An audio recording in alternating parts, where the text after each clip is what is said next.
Coming up on Mountain News this morning, Governor Andy Beshear stops a gas tax hike that went into effect in July. We tell you what that means for you.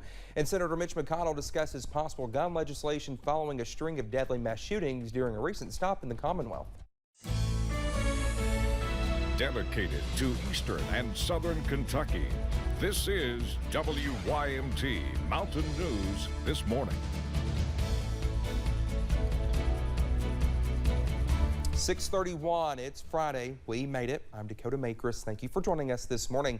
Let's take it over to Brandon this morning, who, well, Brandon, I guess it's kind of calm out there this morning. And it is. It was quite comfortable this morning. It is. It's a little bit muggy still, but that's going to be leaving here pretty soon, and it's going to be a comfortable day overall as temperatures only get into the 70s. This morning, though, it's a tale of two skies. We showed you Corbin earlier. Now we go to UVA-wise, and you'll see that the camera is showing overcast skies over there. Not too much in the way of fog, but overcast skies. So, again, be aware that it's basically, depending on where you are this morning, if you see some sunshine, you see some fog, or if you see some clouds. Temperatures out there 59 in Wise, 57 now in Clintwood, 59 in Moorhead, 56 in Irvin, and 59 in Prestonsburg. Everybody else is in the 60s right now. Temperatures this afternoon 77, so a very nice looking day once we get those clouds out of here and the fog out. And then cool tonight as we see mainly clear skies, maybe some low 50s, upper 40s, some of those sheltered valleys as well. Dakota? All right, Brendan, thank you. Well, Governor Andy Beshear says he's issuing an emergency regulation to halt an increase in the gas tax taking effect July 1st, but House and Senate leaders are questioning the move.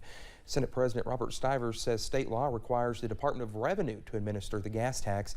Both he and House Speaker David Osborne say freezing it will have little impact, but the governor says every little bit helps. It will ensure savings of Kentuckians at least up to the first part of January. This is a step that we can and we must take.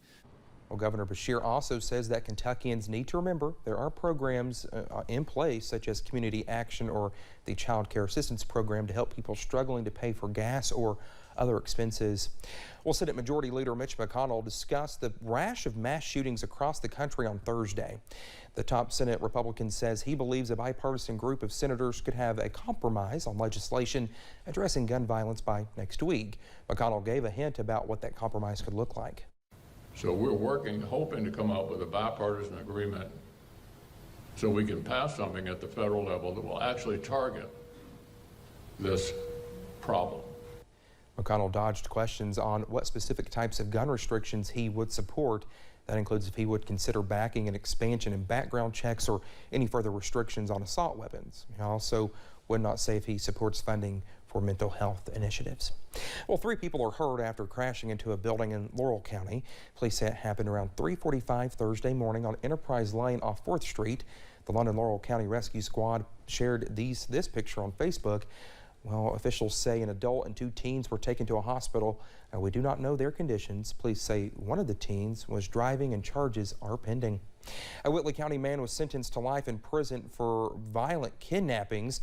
39-year-old Jake Messer was convicted back in February by a federal jury following an indictment in November 2020.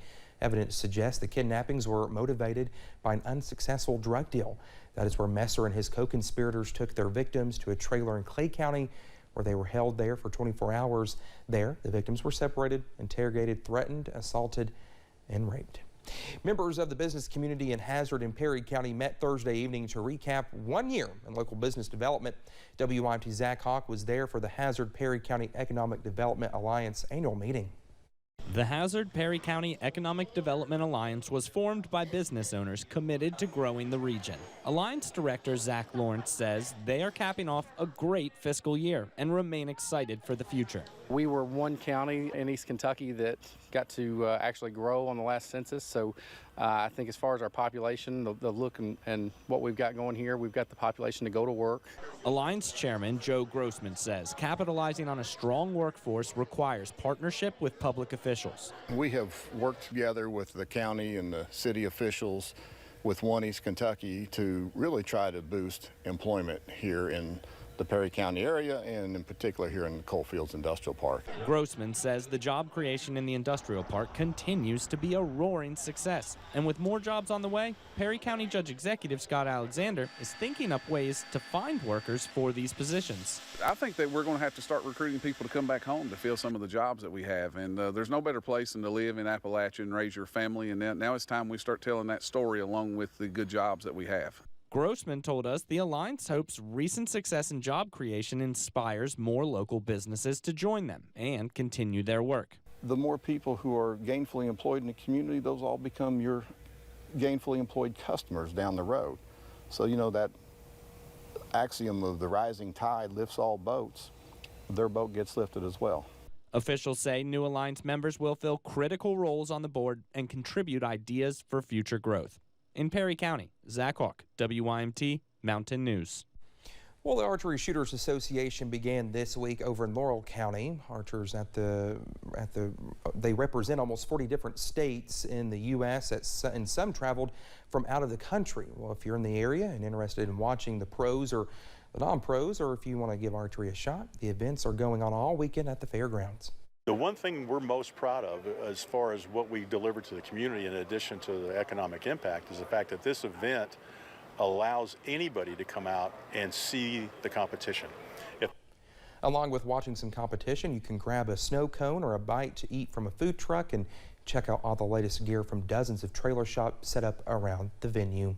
Tens of thousands of Kentucky high school students graduated this school year. While many will go on to colleges and universities, there is a growing number heading to trade schools instead. Students say the advantages are big. They include big paychecks and very little student debt. Clark County's Area Technology Center helps many in the district find jobs right out of high school. And in Clark County, what we want to do is not ask a kid, what do you want to do when you go to college? We really want to ask kids, what are you interested in? Let's help you find your passion. And then we've got multiple pathways. Well, you can find out more about this story over on WYMT.com. Dozens of Kentucky and southern Indiana veterans are back from Washington, D.C. today. The group of veterans left bright and early Thursday morning. They were able to take a tour of the World War II, Korea, and Vietnam memorials, as well as the Tomb of the Unknown Soldier at Arlington Cemetery. The honor flight for women is scheduled for June 11th. Well, it's been almost 2 weeks since Noah Thompson became Kentucky's first American Idol. The Eastern Kentucky native is back in his hometown, trying to process a dream come true. He sat down with Chad Hedrick about his win, his debut song, and what comes next. Amber Philpott has the story. Has it hit you yet? Yeah, it's sunk in. It's just kind of it's just all surreal to me, my grandma, just to everybody. You know what I mean? It's hard to believe, man. Noah Thompson stole the hearts of fans on American Idol. The down-home, construction-working young father used his voice and story to help him win the title. This was a dream, but it's not something I thought could be reality. It's not lost on Thompson what his newfound fame means to his hometown supporters. For me, I think that's what the coolest part about it is, you know, because I get to represent our little town, man. And, you know, there's not much to it, but it's home. Of course, I was proud of myself, but man, it was everybody was kind of just proud. His new song, One Day Tonight, released after the big win, has shot up the music charts. When it hit #1, I just couldn't believe it. Like, people are loving that song. I even love the song. Despite already having a song fans love, Thompson admits getting it ready was unlike anything he'd ever been a part of before. To me, I'd never been in a studio. I'd never gotten to record in a booth before. You know, I'd never even spoken with a music producer before. Like, Thompson's win on Idol might not have been possible if not for his good friend Arthur turning in his tape. So what does he think about the win? He's extremely proud, and he's just looking forward to seeing what happens with all this too. So. As for Thompson, he's taking it all in stride, relaxing back home for a bit and plotting out what's next on his crazy journey. Hopefully get some more songs out. That's what I'm looking forward to do. Try to write some songs and get back in the studio, all that, and play some shows. That's what I'm looking forward to. That was Amber Philpott reporting. Thompson says he plans to be at the CMA Fest in Nashville next week. A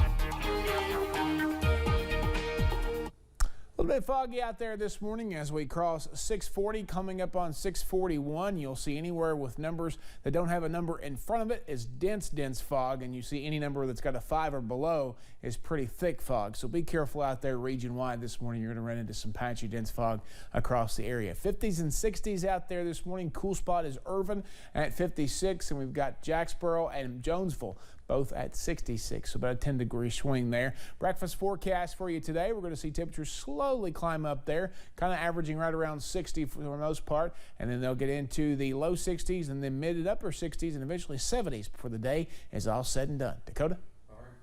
Brandon, thank you so much. Well, it's 6:41 when we come back here on Mountain News this morning. We will have the latest on the war in Ukraine as the conflict passes the 100-day mark.